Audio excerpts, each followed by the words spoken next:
I was talking to somebody today who was talking about doing the dishes the sunnah way. Oh, about that. I didn't finish my thing.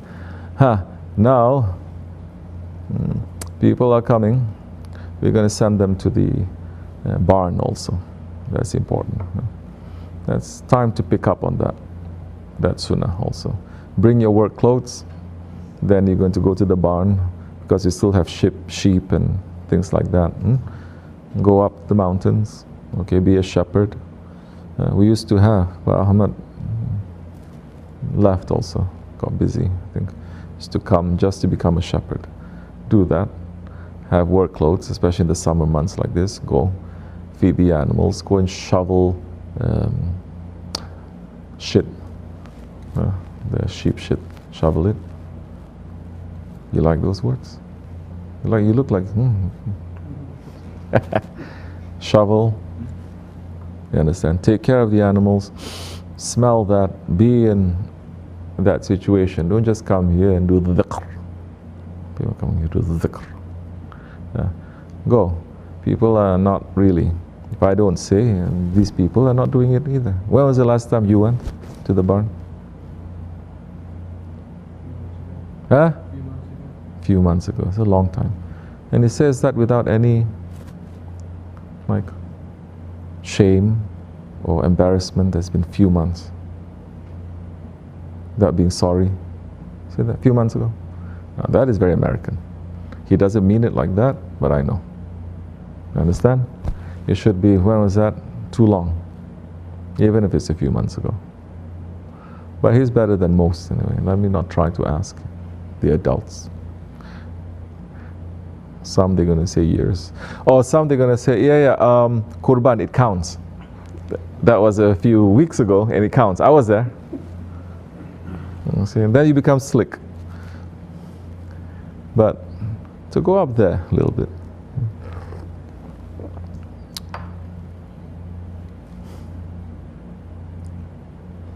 Of course I miss those times when I'm not doing this. Of course I do, because I was more free. And I make that part of my routine. Yes, I may not have a job, this and that, but you guys are also not all that tied up. You say you work, you live in China or Russia or Turkey and you work. I can believe people that work 12, 15 hours, 18 hours, whatever, they work a lot. But what time you go to work? 9 o'clock. What time you finish? 3 o'clock. Fine. But the things that are around here, I see people, they're running, they're doing it. That's good. But don't forget that sunnah. You're going to say at least once in every 40 days at least, I'm going to go up there. Okay? I'm going to bring the sheep up, down, watch everything, think. I'm doing what the sheikhs they are doing. I'm doing what the prophets are doing. Allah, shukr, alhamdulillah. Not to go there cursing at me and say, I have to do this, otherwise he's going to get upset with me. No. Be happy. Do that. And the other things you can do. Okay. So, what's the question? So we were talking about how you taught them how to wash the dishes the sunnah way. And I wanted to ask, if somebody doesn't wash the dishes the sunnah way or does something, like even enter the masjid the sunnah way, does that take blessing away? Oh yeah, definitely. Okay. Oh, definitely.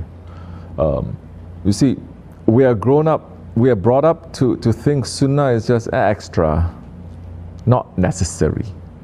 Wajib is very necessary, sunnah is not necessary. You do it's good, you don't do it's okay. Let me tell you, it is sunnah now to enter into a bathroom with your left foot. Yes? And to exit with your right foot. There are specific spiritual reasons why you have to do that. And it involves shaitans that are inside who will enter, who will exit with you. You understand? So it's not necessary. No, it is very necessary. This is how they destroy the religion. First they take away the sunnats. And then they make you question. All the wajib, all the farz, they make you question that too.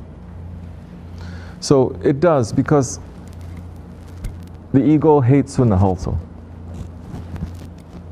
And sunnah is part of sharia. You understand? And the sunnah that we're doing, it is just a proof of our love for the Holy Prophet ﷺ is not that he needs our love, he doesn't need our love. But when you do that, you're pulling the love of Allah to you and the love of His Prophet to you. You're changing yourself. You're literally walking in his footsteps or walking the same way that he's doing. You understand? So it does matter. Do we force people? No. This tariqat is not by force. Certain things you can carry, and these things you can. It's so small. It's just using your right or your left foot. It's just covering your head or not. It doesn't take so much out of you. It doesn't take at all. You understand? Once you start being more familiar with that kind of sunnat way of doing things, and then you'll be more free. You become more strong. It's like you cut off some chains and you'll be more free. Now you take the sunnats of the prophets, other things. You take the sunnats of your shaykh. You take the sunnats of the saints now. Then you become more and more stronger to do that. Once that happens now, once you start doing all those like physical things, and then also the non-physical things, there is a sunnat, your heart will start opening, you start tasting, you start becoming alive, you start being very excited about being a believer, you start being excited about being here at the dargah, you start being excited about helping other people. Your life, you cannot imagine it anywhere else because it gives you that life, that enjoyment, that excitement. You understand? So try to, bismillah, okay? These kinds of things, it is best to observe what your shaykh is doing and try to do, or other people they're doing. This is not the way to read books. There are certain things, sunnahs, there are, let's say, millions of sunnahs. There are certain things that you can carry, there's certain things that you cannot carry. There's certain things that's meant for this, not others. So you're going to, in our way, if the shaykh is not opening that up, you don't open because it's not for you. You understand? No patient ever thinks when they are listening to a doctor who is like treating them or cutting them up, no patient ever thinks to do his own research and to doubt everything, or to follow 2 or 3 other kinds of doctors also, and to just fight, keep on debating and fighting. No. They say, now we trust and we're seeing good, okay, now we have to submit, and this is the treatment that we are getting. Okay.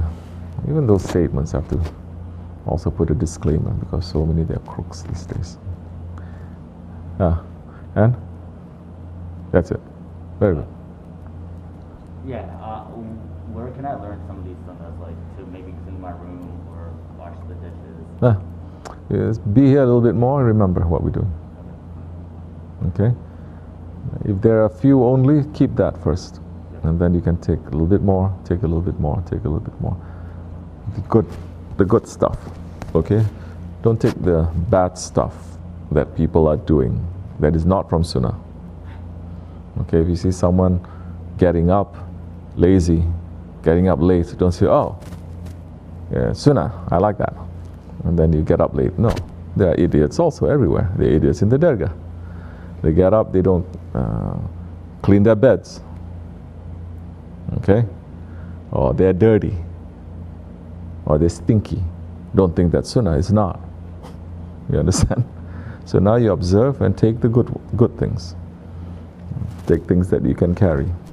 Okay? And every sunnah is meant for us to reconnect and to remember our Prophet ﷺ. So it's not, we're not far away from him. Because there is something to be said about when you are making the same movement, the same gesture as someone, you have the same feeling also. You have same understanding also, because there's truth in imitation. Well, it's a truth in imitation. You know what I mean. I don't mean to be smart. I don't like people who are too smart. Okay, Assalamu alaikum.